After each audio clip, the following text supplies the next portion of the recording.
In this video, I'm going to talk to you about a few principles that I live by when I'm abroad in another country. So I lived abroad for 7 or 8 years in a few different countries. Israel, Georgia, Germany for a little bit, Albania, and I visited a few other places. And when I go to another country, these are things that I just started to do naturally. I just felt like would respect the country and the people, and I'll share those with you now. So the first principle I live by when I go abroad to another country is that it's not my country. This seems very obvious, very basic, but you always see stories on the TV, on the news, where people go to another country and they disrespect something in some way, like a church or a holy place or a temple, or they do something that's really inappropriate, or they get really mad about the way things are working in another country. But if you go in with the expectation that, hey, this is not my country, you are going into someone's house and you are saying, okay, I'm just going to enjoy what they have before me. Maybe they don't do things the same way that I do them, but I'm not going to point out how they don't cook or clean like me. I'm going to just enjoy whatever they put before me. And so that's the first principle that I live by. The second principle that I live by is to learn the language. So I'm a person who loves languages. I've always liked languages. And so this is a really easy one for me to do. But whenever I go, I try to at least learn the basics of a language. I try to get to like A1, A2 level, which just helps me to get around.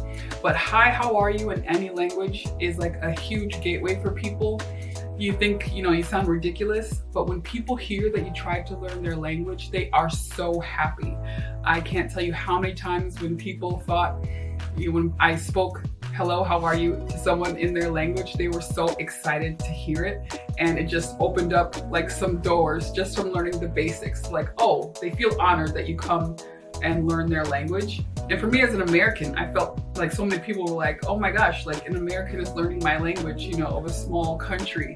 And so this is one thing that I always try to do. The next thing is to live with the people. So when I'm abroad and I'm there for a long time, which is usually, I try to live with the people. It's very easy. You go to any major city, you're like, oh, that's where the Americans live, or that's where the Europeans live. They live on that side, or they live in this district of the city. I really hate that.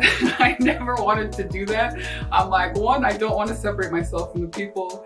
Two, if the revolution comes, that's the place people are gonna go first. Joke. But I really don't want to separate myself from people. I want to get to know people. I want to see how they live. I want to be associated with people. I know if you're an expat living abroad, you want to live a better lifestyle than you can in the US, and that's not an issue.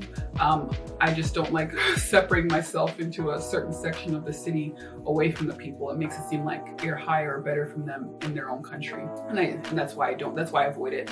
And some of the best people I've met have been my neighbors, people next door. I've gotten to learn so much about the country because of the people next door or down the street from me who I was associated with. The fourth principle that I live by when I'm in another country is to volunteer. So this again is just natural to me, which is probably why I did it.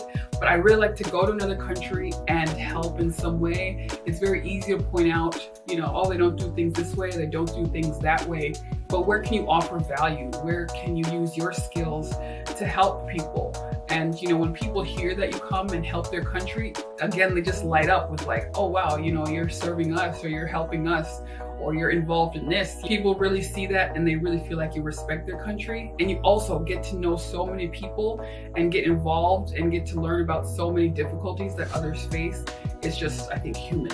And the last principle I live by when I'm in another country is that if I think of a business idea or an opportunity, it's not just me thinking, how can I make money off of this? It's how can I use this idea to better the lives of the people around me? And so I might see, oh, they really make these things really well, or they have really good honey. Maybe I should start an online business and export it. Well, my thought is, okay, well, I should employ everybody who's from this country. I should, find the people who have these skills to do it instead of like outsourcing it or trying to get it cheaper. No, I'm going to use the people that are here because this is going to better their lives. They're going to have an opportunity maybe that they couldn't reach themselves. You're going to come in and help them and just make things better. Maybe you can better their salary because you're exporting this product to another country, or maybe you can give them the opportunities and show them and train them how they could do this thing themselves. So these are just a few things that I've always lived by. They've been unspoken rules in my head, and they really just help me to respect the country and the people and to offer value and to bring them something, not just take, even if you're on vacation, enjoy. And so let me know if you have your own principles when you're